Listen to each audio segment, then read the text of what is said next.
ಈಗಿನ ನವ ನಾಗರಿಕತೆ ಎಂಬ ಪ್ರಜ್ಞಾಹೀನತೆಯ ದೃಷ್ಟಿಯಿಂದ ಬದುಕುವ ನಾಗರಿಕ ಜನ ತಮ್ಮ ತಮ್ಮ ಮೇಲ್ಮೆ ಕೋರುವವರು ಮಹಾಭಾರತದ ಪಾತ್ರಗಳು ತೋರಿಸಿಕೊಟ್ಟಿರುವ ಮಾರ್ಗದರ್ಶನ ಪಡೆದು ಧನ್ಯತೆಯನ್ನು ಪಡೆದುಕೊಳ್ಳಬೇಕು.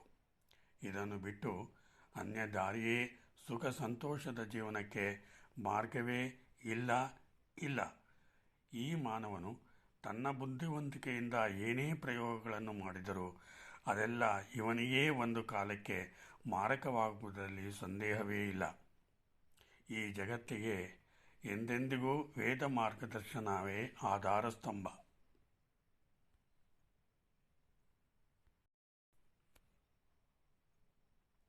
ಇಲ್ಲಿ ಧರ್ಮವೇದನು ಸತ್ಪುರುಷರ ಜೀವನ ಕ್ರಮವನ್ನು ಎತ್ತಿ ಹೇಳಿದ್ದಾನೆ. ಅಪರಾಧಿಯಾದವನ ಅಪರಾಧವನ್ನು ಎತ್ತಿ ಹೇಳಿ ಅವನನ್ನು ಕುಚೋದ್ಯ ಮಾಡಲು ಹೋಗುವುದಿಲ್ಲ. ಯಾರ ಮೇಲೆಯೂ ಯಾವ ಕಾಲದಲ್ಲಿಯೂ ದೋಷಾರೋಪಣೆಯನ್ನು ಮಾಡುವುದಿಲ್ಲ. ಹಿಂದೆ ಮಾಡಿದ ಕರ್ಮವು ಪುಣ್ಯಕರ್ಮವಾಗಲಿ ಪಾಪಕರ್ಮವಾಗಲಿ ಮಾಡಿದವನನ್ನು ಅನುಸರಿಸಿ ಹೋಗುತ್ತಲೇ ಇರುತ್ತದೆ. ಈ ಎಚ್ಚರಿಕೆಯಿಂದಲೇ ಸತ್ಪುರುಷರು ಬಹಳ ಎಚ್ಚರಿಕೆಯಿಂದ ಜೀವನದಲ್ಲಿ ತೊಡಗುತ್ತಾರೆ. ಇಂದಿನ ಸಂಚಿಕೆಯಲ್ಲಿ ಯಾವುದೇ ಯುಗದಲ್ಲೂ ಯಾವುದೇ ಕಾಲಕ್ಕೂ ಗೃಹಸ್ಥ ಧರ್ಮ ಏನು, ಗೃಹಸ್ಥನು ಪಾಲಿಸಬೇಕಾದ ನಿಯಮಗಳು ಹಾಗೂ ಜೀವನ ಕ್ರಮ ಹೇಗೆ ಬದುಕಬೇಕು ಎಂಬುದನ್ನು ಸ್ಪಷ್ಟವಾಗಿ ಧರ್ಮವ್ಯಾದನು ತಿಳಿಸಿದ್ದಾನೆ. ಈಗ ಅದರ ಮುಂದುವರಿದ ಭಾಗ. ಸ್ವಕರ್ಮಗಳಲ್ಲಿ ನಿರತರಾದ ಪ್ರಜೆಗಳನ್ನು ರಾಜನಾದವನು ಧರ್ಮದಿಂದ ಪರಿಪಾಲನೆ ಮಾಡುತ್ತಾನೆ. ಕರ್ಮಭ್ರಷ್ಟರಾದವರನ್ನು ಯಥಾಯೋಗ್ಯವಾಗಿ ಶಿಕ್ಷಿಸಿ ಅವರವರ ಕರ್ಮಗಳಲ್ಲಿಯೇ ನಿರತರಾಗಿರುವಂತೆ ಮಾಡುವುದು ರಾಜನ ಕರ್ತವ್ಯವಾಗಿದೆ. ಪ್ರಜೆಗಳಿಗೆ ಅಧಿಪತಿಗಳಾಗಿರುವ ರಾಜರ ವಿಷಯದಲ್ಲಿ ಭಯಭಕ್ತಿಗಳಿಂದಿರಬೇಕು. ಏಕೆಂದರೆ ವ್ಯಾಧರು ಬೇಟೆಯಾಡುವ ಕಾಲದಲ್ಲಿ ಬಾಣಗಳ ಪ್ರಯೋಗದಿಂದ ದಿಕ್ಕಾಪಾಲಾಗಿ ಓಡಿ ಹೋಗುವ ಜಿಂಕೆಗಳನ್ನು ಯಾವ ರೀತಿಯಲ್ಲಿ ನಿರೋಧಿಸುತ್ತಾರೆಯೋ ಅದೇ ರೀತಿಯಲ್ಲಿ ರಾಜರು ವರ್ಣಾಶ್ರಮ ಧರ್ಮಗಳಿಂದ ಭ್ರಷ್ಟರಾದವರನ್ನು ಯಥಾಯೋಗ್ಯವಾಗಿ ಶಿಕ್ಷಿಸಿ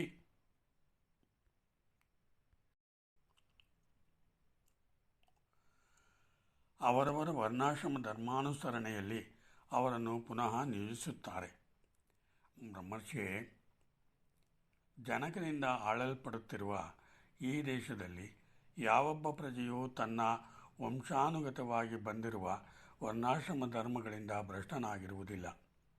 ಬ್ರಹ್ಮ, ಕ್ಷತ್ರಿಯ, ವೈಶ್ಯ, ಶೂದ್ರರೆಂಬ 4 ವರ್ಣದವರು ತಮ್ಮ ತಮ್ಮ ವರ್ಣಾಶ್ರಮ ಧರ್ಮಗಳನ್ನು ಬಹಳ ಕಟ್ಟುನಿಟ್ಟಾಗಿ ಪರಿಪಾಲಿಸುತ್ತಿದ್ದಾರೆ.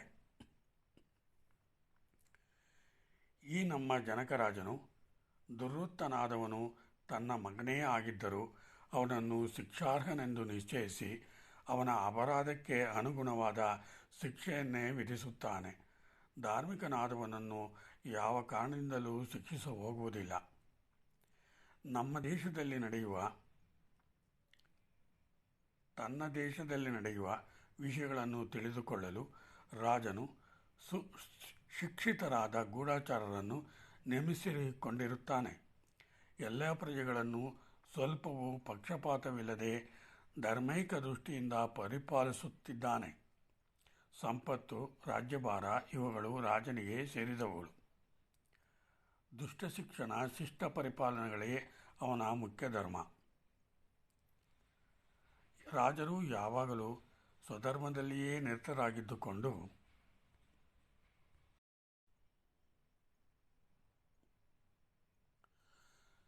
ತನ್ಮೂಲಕವಾಗಿ ಅತುಲವಾದ ಐಶ್ವರ್ಯವನ್ನು ಪಡೆಯಲು ಇಚ್ಛಿಸುತ್ತಾರೆ. ರಾಜನು ಸಮಸ್ತ ವರ್ಣಗಳ ರಕ್ಷಕನಾಗಿರುತ್ತಾನೆ. ಬ್ರಾಹ್ಮಣೋತ್ತಮನೇ, ನನ್ನ ವಿಷಯವಾಗಿ ಹೇಳಬೇಕಾದರೆ ನಾನು ಜಾತಿಯಲ್ಲಿ ವ್ಯಾಧನು. ಹಂದಿಯ ಮತ್ತು ಎಮ್ಮೆಯ ಮಾಂಸವನ್ನು ಮಾರಿ ಅದರಿಂದ ಜೀವಿಸುತ್ತೇನೆ. ಆದರೆ ಆ ಪ್ರಾಣಿಗಳನ್ನು ನಾನು ಕೊಲ್ಲುವುದಿಲ್ಲ. ಬೇರೆಯವರು ಕೊಂದ ಪ್ರಾಣಿಗಳ ಮಾಂಸವನ್ನು ಮಾತ್ರವೇ ನಾನು ಮಾರುತ್ತೇನೆ. ಆದರೆ ನಾನು ಮಾಂಸಭಕ್ಷಕನಲ್ಲ. ನಾನು ಇಂದಿನವರೆಗೂ ಮಾಂಸವನ್ನು ತಿಂದಿಲ್ಲ. ಋತುಕಾಲದಲ್ಲಿ ಮಾತ್ರವೇ ಪತ್ನಿಯ ಸಂಘವನ್ನು ಮಾಡುತ್ತೇನೆ. ಅನುದಿನವೂ ಹಗಲಿನಲ್ಲಿ ಉಪವಾಸವಿದ್ದು ರಾತ್ರಿಯಲ್ಲಿ ಮಾತ್ರ ಊಟ ಮಾಡುತ್ತೇನೆ. ನನ್ನ ವರ್ಣಧರ್ಮಗಳು ಕ್ರೌರ್ಯವಾದ ವೃತ್ತಿಯುಳ್ಳದ್ದಾಗಿದ್ದರೂ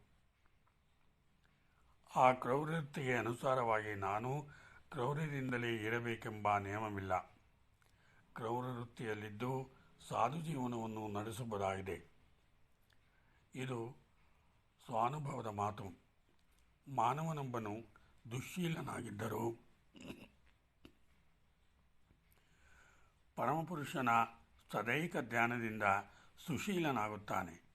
ಪ್ರಾಣಿ ಹಿಂಸಕನಾಗಿದ್ದರೂ ಧಾರ್ಮಿಕನಾಗುತ್ತಾನೆ. ರಾಜರು ಧರ್ಮಕ್ಕೆ ಮೂಲಭೂತರಾಗಿರುತ್ತಾರೆ.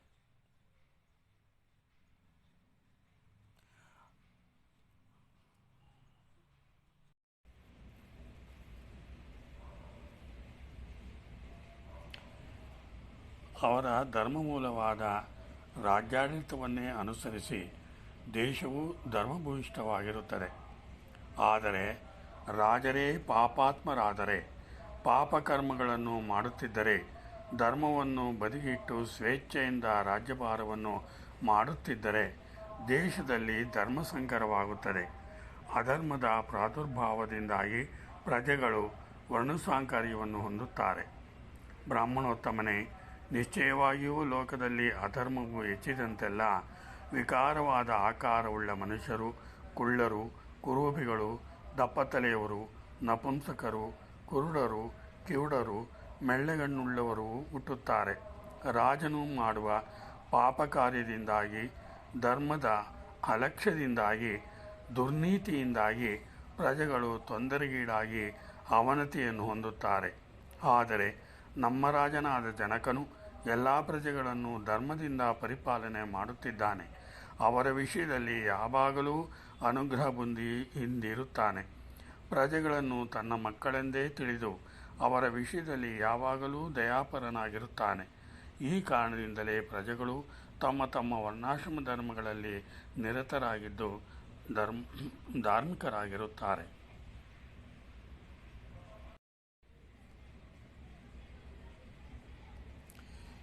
ನನ್ನ ವಿಷಯದಲ್ಲಿ ಹೇಳುವುದಾದರೆ, ನನ್ನನ್ನು ಶ್ಲಾಘಿಸುವವರನ್ನು ಮತ್ತು ನಿಂದಿಸುವವರನ್ನು ಸಮಾನತೆಯಿಂದ ಕಾಣುತ್ತಾ ಸಾಧು ಸತ್ಪುರುಷರು ಅವರಿಗೆ ಉಚಿತವಾದ ಮಾರ್ಗದಿಂದ ಅವರನ್ನು ಸತ್ಕರಿಸುತ್ತೇನೆ. ಸ್ವಧರ್ಮ ನಿರತರಾಗಿ ಯಾರಿರುತ್ತಾರೆಯೋ, ಯಾರು ಸತ್ಯಸಂಧರಾಗಿರುತ್ತಾರೆಯೋ, ಯಾರು ತಮ್ಮ ಸೇನೆಯನ್ನು ವ್ಯವಸ್ಥೆಗೊಳಿಸಿರುತ್ತಾರೆಯೋ, ಯಾರು ಜಿತೇಂದ್ರಿಯರಾಗಿರುತ್ತಾರೆಯೋ, ಯಾರು ಚತುರರಾಗಿ ಕಾರ್ಯದಕ್ಷರಾಗಿರುತ್ತಾರೆಯೋ ಅಂತಹ ರಾಜರು ಯಾರ ಅವಲಂಬನೆಯನ್ನೂ ಪಡೆಯಬೇಕಾಗಿಲ್ಲ. ಧರ್ಮವೇ ಅವರಿಗೆ ಅವಲಂಬನವಾಗಿರುತ್ತದೆ. ಬ್ರಾಹ್ಮಣೋತ್ತಮನೇ, ಯಥಾಶಕ್ತಿ ಅನ್ನದಾನ ಮಾಡುವುದು, ಸಹನೆಯಿಂದ ಇರುವುದು, ಧರ್ಮದಲ್ಲಿಯೇ ನಿಷ್ಠನಾಗಿರುವುದು, ಸರ್ವ ಪ್ರಾಣಿಗಳ ವಿಷಯದಲ್ಲಿಯೂ ದಯೆಯನ್ನು ತೋರುವುದು, ಸಕಲ ಪ್ರಾಣಿಗಳನ್ನು ಯಥಾಯೋಗ್ಯವಾಗಿ ಸತ್ಕರಿಸುವುದು, ಈ ಸದ್ಗುಣಗಳೆಲ್ಲವೂ ತ್ಯಾಗಶೀಲನಾದ ಪುರುಷನಲ್ಲಿ ಮಾತ್ರವೇ ಸುಸ್ಥಿರವಾಗಿರಬಲ್ಲವು. ತ್ಯಾಗಶೀಲನಲ್ಲದವನಲ್ಲಿ ಈ ಸದ್ಗುಣಗಳು ಇರುವ ಸಾಧ್ಯತೆ ಇಲ್ಲ. ಶ್ರೇಯಸ್ಸನ್ನು ಬಯಸುವನು ಸುಳ್ಳು ಹೇಳುವುದನ್ನು ಖಂಡಿತವಾಗಿಯೂ ದೂರ ಮಾಡಬೇಕು. ಅಪ್ರಾರ್ಥಿತವಾಗಿ ಇತರರಿಗೆ ಪ್ರಿಯವನ್ನು ಉಂಟು ಮಾಡಬೇಕು.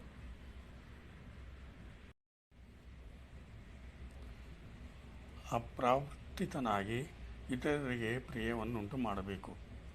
ಉಪಕಾರ ಮಾಡಬೇಕೆಂಬ ಬುದ್ಧಿ ಇರುವುದು ಶ್ರೇಷ್ಠವಾದುದು. ಅದರಲ್ಲಿಯೂ ಪ್ರಾರ್ಥಿಸಿದರೆ ಮಾತ್ರ ಉಪಕಾರ ಮಾಡಬೇಕೆಂದಿರುವ ಬುದ್ಧಿಗಿಂತಲೂ ಯಾರ ಕಷ್ಟವು ಹೇಗಿರುವುದೆಂಬುದನ್ನು ಸ್ವತಃ ಪರಿಶೀಲಿಸಿ ಕಷ್ಟದಲ್ಲಿರುವವರಿಗೆ ಅಯಾಚಿತವಾಗಿ ಉಪಕಾರ ಮಾಡುವುದು ಪರಮಶ್ರೇಷ್ಠವಾದುದು. ಕಾಮದ ಕಾರಣದಿಂದಾಗಲಿ, ಭಯದ ಕಾರಣದಿಂದಾಗಲಿ, ದ್ವೇಷದ ಕಾರಣದಿಂದಾಗಲಿ ಧರ್ಮವನ್ನು ಬಿಡಬಾರದು. ಮನಸ್ಸಿಗೆ ಪ್ರಿಯವಾದ ಕಾರ್ಯವು ನಡೆದಾಗ ಅಥವಾ ಪ್ರಿಯವಾದ ವಾರ್ತೆಯನ್ನು ಕೇಳಿದಾಗ ಹಿಗ್ಗಬಾರದು. ಅಂತೆಯೇ ಕಷ್ಟವು ಬಂದಾಗ, ಅಪ್ರಿಯವಾದ ಕಾರ್ಯವು ನಡೆದಾಗ ಕುಗ್ಗಲೂಬಾರದು. ಐಶ್ವರ್ಯವಂತನಾದವನಿಗೂ ಸಮಯಗಳಲ್ಲಿ ಹಣದ ಮುಗ್ಗಟ್ಟು ಬಂದೇ ಬರುತ್ತದೆ. ಬಡವನಿಗಂತೂ ಇದು ಸರ್ವಸಾಧಾರಣವಾಗಿಯೇ ಇರುತ್ತದೆ. ಆದರೆ ಈ ವಿಧವಾದ ಹಣದ ಮುಗ್ಗಟ್ಟು ಬಂದಾಗ ಮನುಷ್ಯನು ಭ್ರಾಂತನಾಗಬಾರದು ಮತ್ತು ಅದೇ ಕಾರಣದಿಂದಾಗಿ ಧರ್ಮಭ್ರಷ್ಟನೂ ಆಗಕೂಡದು. ಮಾಡಿದ ಒಂದು ಕಾರ್ಯದಲ್ಲಿ ದೋಷವಿದೆ ಎಂದು ತಿಳಿದ ನಂತರ ಪುನಃ ಅದೇ ಕಾರ್ಯವನ್ನು ಮಾಡಲು ಯತ್ನಿಸಬಾರದು. ಯಾವ ಕಾರ್ಯವನ್ನು ಮಾಡಿದರೆ ಧರ್ಮಕ್ಕೆ ವಿರೋಧವಾಗುವುದಿಲ್ಲವೋ, ಧರ್ಮಾರ್ಥ ಕಾಮಗಳು ಸಿದ್ಧಿಸುವವೋ ಅಂತಹ ಕಾರ್ಯಗಳಲ್ಲಿಯೇ ವಿವೇಚನಾಪೂರ್ವಕವಾಗಿ ಮನಸ್ಸನ್ನು ನಿಯೋಜಿಸಬೇಕು.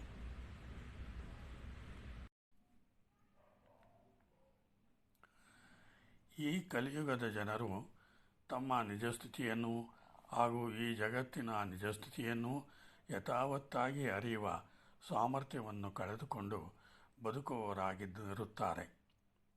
ಇವರು ಅವಿದ್ಯೆ ಎಂಬ ಅಂಧಕಾರಮಯ ಪ್ರಪಂಚದಲ್ಲಿ ತಲ್ಲೀನರಾಗಿ ತಮ್ಮ ಶ್ರೇಯಸ್ಸಿನ ಅನುಷ್ಠಾನದ ಕಾರ್ಯಗಳಿಂದ ವಂಚಿತರಾಗಿ ಬದುಕುತ್ತಾರೆ. ಇವರ ಜೀವನ ಅಹಂಕಾರ, ಕ್ರೌರ್ಯ, ದರ್ಪ, ಕೊಲೆ, ಹಿಂಸೆ, ರೋಗಗಳ ಸರಮಾಲೆ, ಅಜ್ಞಾನ, ಜಂಬ, ಪ್ರಾಕೃತಿಕ ವಿಕೋಪದ ವರ, ಕ್ರೋಧ ಹೀಗೆ ಅನೇಕ ಪ್ರಕಾರವಾದ ದುಷ್ಪರಿಣಾಮಗಳಿಂದ ಬಳಲಿ ಸಾಯುವ ಜೀವನದ ಹಕ್ಕುದಾರರಾಗಿ ಬದುಕಿ ಕೊನೆಗೆ ಜೀವನದ ಸಾರ್ಥಕತೆಯನ್ನು ಪಡೆಯದೆ ಆತ್ಮದ್ರೋಹಿಗಳಾಗಿ ಭವಿಷ್ಯದಲ್ಲಿ ಅಧೋಗತಿಗೆ ಕೊಂಡೊಯ್ಯುವ ಘೋರ ನರಕಕ್ಕೆ ಭಾಗಿಯಾಗುವವರಾಗಿದ್ದಾರೆ.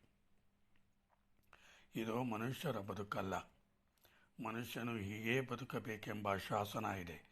ಅದನ್ನು ತೋರಿಸುವುದೇ ಮಹಾಭಾರತದ ಕಥಾವಸ್ತುವಿನಲ್ಲಿ ಬರುವ ಉಪದೇಶ.